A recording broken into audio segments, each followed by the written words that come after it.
Teraz pôjdem trošku proti nám a vysvetlím vám, ako najčastejšie riešime reklamácie, tak aby ste nemuseli volať nás, ale my vám to samozrejme tiež vieme vyriešiť a poradiť vám.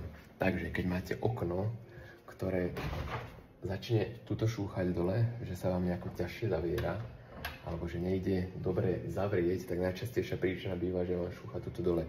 Dá sa to vyriešiť tak, že tuto sú zrovna nie tie pánty, ale máte tuto pánt, kde je štvorka imbusák. So štvorkou imbusákom to zdvihnete vlastne do jednej strany. Dvíhate okno, do druhej strany zase dávate okno nižšie, keď vám šúchalo hore. Ale keďže šúcha dole, tak skúsite zdvihnúť so štvorkou imbusákom, potočíte do jednej, do druhej strany, uvidíte, či šúcha viac alebo menej. Ak šúcha viac, tak otáčate do druhej strany. Alebo už keď to nepomáha, tak tuto hore z tejto strany,